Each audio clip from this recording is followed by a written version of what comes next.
On a positive note naman, actually, mas malaki na yung kita ko ngayon kasi lagi akong suspended naman dun sa Congress. Wala akong sahod. So at least ngayon, I am back to a steady income. So may personal benefit din yun sa akin. Tsaka malinis na income, di ba? At saka alam mo ang pangit ng gano'n, ano? Huwag niya tularan yan. Makakalagpas din tayo. Mabibigyan din ng hustisya yan. Kung walang nagsakripisyong Kiko Miao Barsaga, papaano natin malalaman ang tunay na kalagayan nating mga Pilipino sa mga taong inasahan at niluklok natin para maging boses natin pagdating sa batas. Di ba? So, at least yung sa akin expulsion lang, hindi firing squad. Actually, and that's the reason why we need to stand firm and support all yung mga kababayan natin na naninindigan sa tama. Kasi iba, sabi nila, nako, mga ano yan, DDS, may mga saltik yan. O tingnan mo, si Kong Miao, nasa PDP talaga nagsama-sama. Nagsama-sama na yung may saltik sa utak. Kung ang pagkakaroon ng saltik sa utak ay isang paninindigan para sa bayan, paglilingkod ng may tapang at malasakit at tapat at buong katapatan, lahat tayo may saltik. And I'm proud na magkaroon ng saltik. May kanta yan Kapeni. Sinong dakila? Sino ang tunay na baliw? Oh, di ba? Sino ba ang tunay na baliw? Ay, ako alam ko. Don't answer. Hoy, don't answer. Okay? Kapeni. Okay, now, we need to go, i-tackle up natin to, importante to, kasi karamihan na sa narito ngayong umaga, sa atin pong kapihan sa PDP, of course, ka-PDP natin. So, kailangan, malaman ninyo yung bagong pasabog ng PDP at swerte tayo. Swerte tayo, kasama natin ngayon ang isa sa mga magtuturo at syempre laging nagiging moderator dito. At kaya talagang gabay ko lang yan. Gabay. And thank you from the bottom of our hearts. Sampu ng ating mga kasamahan sa partido. Cara Brances, na dati hindi yan ganyan. Ngayon napunta na dito at naging makamasa. Kahit siya'y laking tate. Tate talaga. At Karab, ikaw na magpaliwanag sa mga ka-PDP natin. I'll give you the floor. About? Of course, about the pasabog natin, the PDP Sige. Leadership Academy. Okay, so we will be launching this year the PDP Leadership Academy. Pero okay lang, bigay ko muna yung history about the PDP Leadership Academy. So I was invited to PDP to one strategic last year sa was it a strategic meeting? Sa mga officers, national officers ng PDP by Ka-Astra. Tapos dumating ako and then my topic was about 2028 sa neuropsychology ng voters for 2028. So after I did that, Vice Chairman Alcusi, acting chairman of PDP, invited me to, a 1-hour talk, and then after that, lagi niya na akong ini-invite, and pag uwi ko, kasi Mindanao ako, sabi niya, kailan ka ulit pupunta ng Maynila, usap ulit tayo. At one point, he asked me, sabi niya, if kasi hindi ako politician and I'm also not exposed sa politics, pero I have a lot of exposure with a lot of leaders abroad, including leaders in politics abroad. So, tinanong niya ako, kung ikaw sa PDP, ano pa ang pwedeng gawin ng PDP? And so, I told him, sir, I know that PDP is already a very strong party, and I think by 2028, we are going to be a formidable party as well. But I hope we will not just end up as parang machinery for elections, but really to stand as a mature party. Sabi niya, ano ang pwedeng gawin? Sabi ko, sir, I cannot give you exactly some recommendations na pwedeng gawin, pero pwede po natin gawin to na science-based, yung magiging recommendations for you. Okay, so, and then, and part of that is to actually study para malaman natin yung mga best practices na pwedeng i-adapt dun sa mga established parties abroad.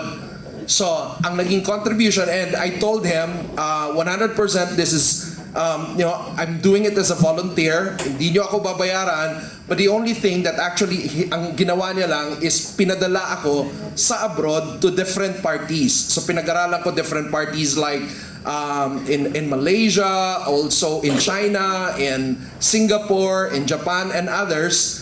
Tapos kinolekta ko lahat, inanalyze ko, nakita ko kung ano yung pwedeng i-implement sa PDP, and I produce a 200-word na document for my recommendations for PDP para sa transformation agenda ng PDP.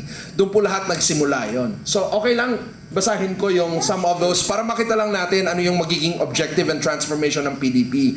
So number one, we want to transform PDP from an election-centered organization into a permanent governing institution. Kasi nakita ko yung influence ng mga ng mga political parties abroad na talagang meron silang role even in governance. Kumbaga sila yung nasa gitna, ito yung tao, ito yung gobyerno, but because they can connect with people in government kasi may mga tao sila doon, but also at the same time they listen to the people. So they also lobby some policies at kung paano pa aayusin yung bansa. Number two, make the party's principles, kasi maganda yung principle ng party, like translating yung ideology ng party into not just statements and ceremonies, but into actual standards of conduct, leadership, policy, and public service. Three, produce competent and ethical leaders systematically. Okay? Gusto ba natin yon? Tama? Gusto natin systematic yung leadership development natin rather than just recruiting personalities shortly before elections. Nabibisi lang, tapos hinahanap kung sino. But this time around, we put systems. Okay? Dito lumabas yung mga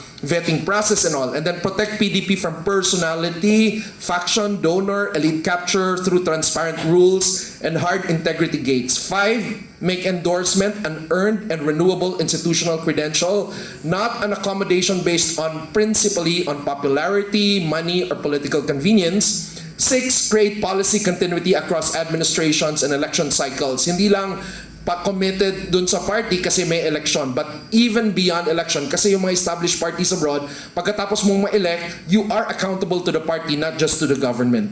Number 7, prepare 6, create policy continuity across administrations. 7 pala, prepare PDP leaders for federal or substantially devolved governance while preserving constitutional democracy, national cohesion, equalization, human rights, and safeguards against localized capture. Ibig sabihin, walang basta hahawak, lahat talaga based on meritocracy.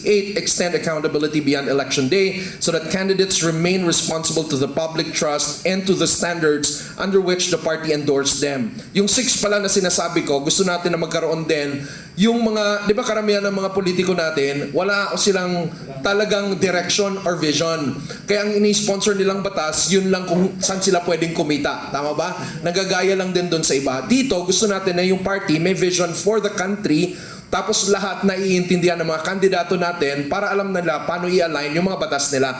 And already, yung party nagkaroon na ng research kung paano bubuuhin yung mga batas na pwede nating ipasa at ilobby, tapos yung mga magsisync and magiging coherent yung mga candidates ng PDP. Number 9, build institutional and financial sustainability kasi challenging, wala daw pera ang PDP, but other institutions abroad, mga political parties, may ginagawa sila for them to be sustainable also, even financially. So that leadership formation, research, scholarships, and regional capability do not depend excessively on individual donors. So out of that, we identified 7-point transformation agenda for PDP. Okay?